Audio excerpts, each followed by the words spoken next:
गुरुदक्षिणा मग शिष्याजवळ मागितली. हीच गुरुदक्षिणा देण्यासाठी पांचाल देशात आमची पावलं पडली.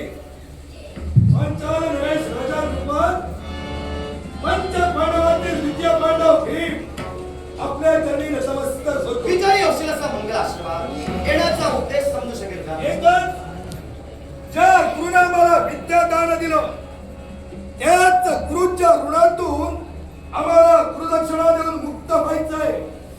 मग गुरुदक्षिणेसाठी मला चित करून तुमच्या गुरुची गुरुदक्षिणा जर तुम्हाला परिपूर्ण करायची असेल तर मी तरी आपल्याला सूचित करू इच्छितोय.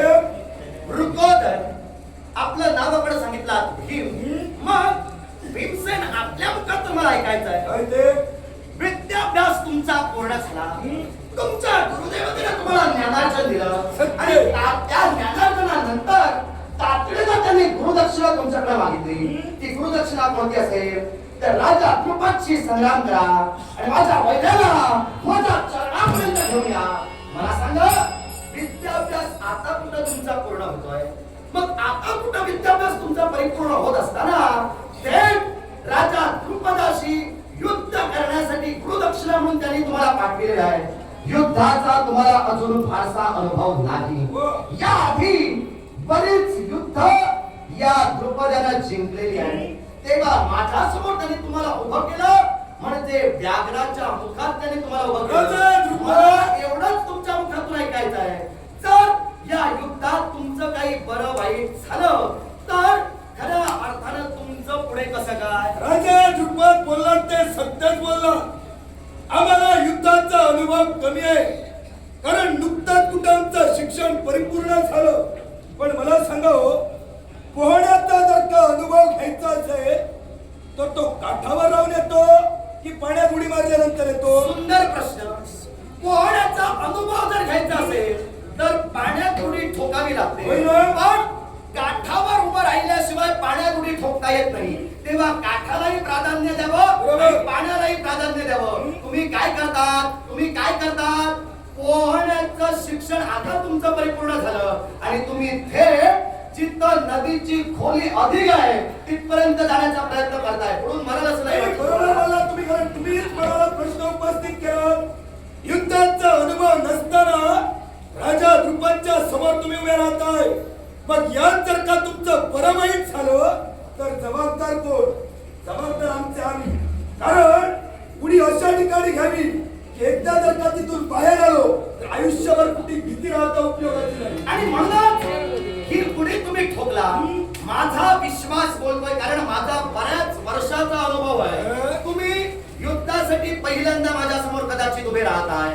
तेव्हा ज्या नदीत उडी ठोकण्यासाठी तू जातोय पोहून तरुण जाशील या भ्रमात राहू नकोस. कारण या नदीत तुला ठार केल्याशिवाय द्रुपद द्रुपद आतापर्यंत विद्या संपादन करत असताना बऱ्याच नदी नाल्यांशी आम्ही संघर्ष केला. तिथं आमचे पराक्रम आम्ही दाखविले आणि म्हणूनच या महासागरात उडी ठोकली.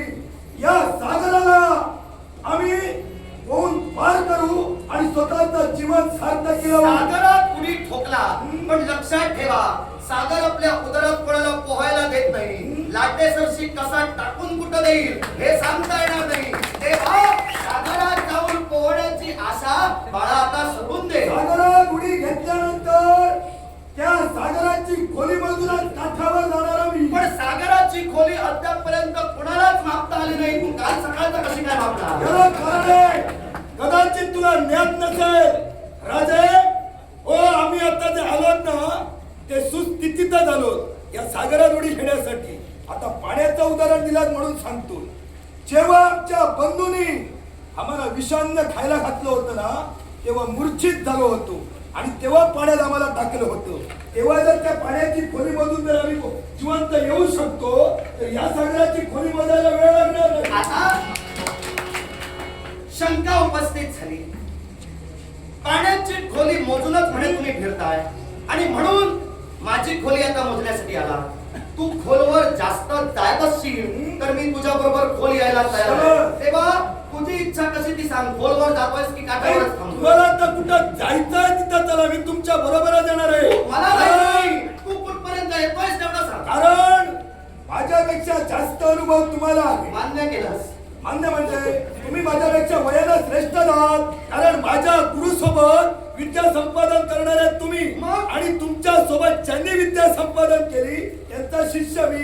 मग वयानं अनुभवी कोण, तुम्ही की मी?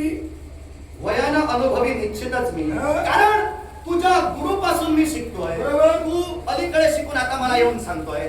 तेव्हा विषय पाण्याचा आला, काठावर सध्या तरी उभा आहेस. मला तुला कुठं द्यायचं नाही. तू पाण्यात तिथपर्यंत येतोस तेवढा सांग, तिथपर्यंत तुला घेऊन दे. मी तुला प्रथमच म्हटलं. तुला नाही, तुम्हाला म्हण. राजे, नाही आता तुम्हाला असं जर तुमचा मान सन्मान राखायला हवा. मान सन्मान आहे तो, कारण मला तो कमीपणा नाही. तुम्हाला जिथं न्यायचंय तिथं न्या असं मी म्हटलं.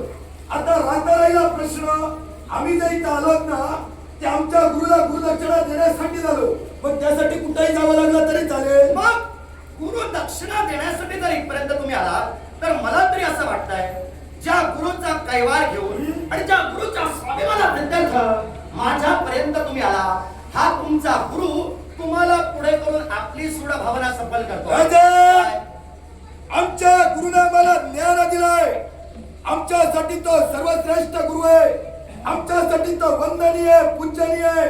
मग ज्या गुरुनं जी गुरुदक्षिणा मागितली ती गुरुदक्षिणा देणं शिष्याचं कर्तव्य. गुरु दक्षिणा मागितलेली देणं शिष्याचं कर्म बोलतोय.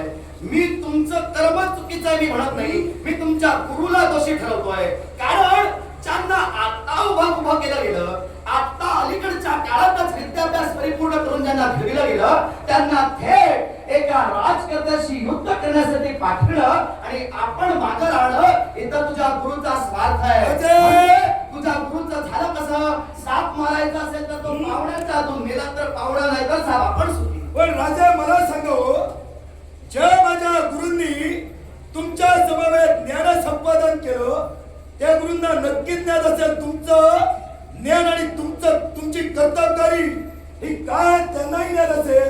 मग त्यांनी जर का आम्हा मुलांना तुमच्या समोर उभं केलं असेल तर त्यांचा किती दृढ आत्मविश्वास असेल की आपले शिष्य ज्याने आपल्या बरोबर ज्ञान संपादन केलं त्याला धूळ चालू शकता. हा तुझ्या गुरुवरचा तुझा आंधळा विश्वास बोलतोय. पण जिथून तू त्याला ओळखत नाही त्याच्या आधीपासून मी त्याला ओळखतोय. तेव्हा तुझ्या विश्वासाचं तू मला सांगू नकोस. दुसरी गोष्ट, मी काय तुझ्या समोर मुद्दा उपस्थित केला, जर त्याला गुरुदक्षिणा जर मागायची होती तुमच्याकडून तर गुरुदक्षिणा अनेक प्रकारे तो मागू शकला असता. पण सुडागली अंतःकरणात सदैव ठेवून आपण मागे राहून तुम्हाला त्याला चार त्यांनी पुढे पाठवलं. अर्थात जर समजा माझ्या हातून तुम्ही मी लागते असं म्हणत नाही, मी मरणारच. कारण काय होऊ शकतंय मी सांगू शकत नाही. जर तुम्ही मेलात तर तुमचं अस्तित्व आता कुठं सुरू होणार ते इथंच संपेल. तेव्हा तुम्ही या क्षणी तुमचा मतप्रवाह बदला आणि मागायचं. राजन, कदाचित तुमच्याशी संघर्ष करत असताना आम्ही मेलो तर आम्ही म्हणून आमची काया गुरुच्या गुरुदक्षिणेसाठी झिजली. गुरुची गुरुदक्षिणा देण्यासाठी कुठेतरी असमर्थ ठरली म्हणूनच आम्ही मेलो. पण माघार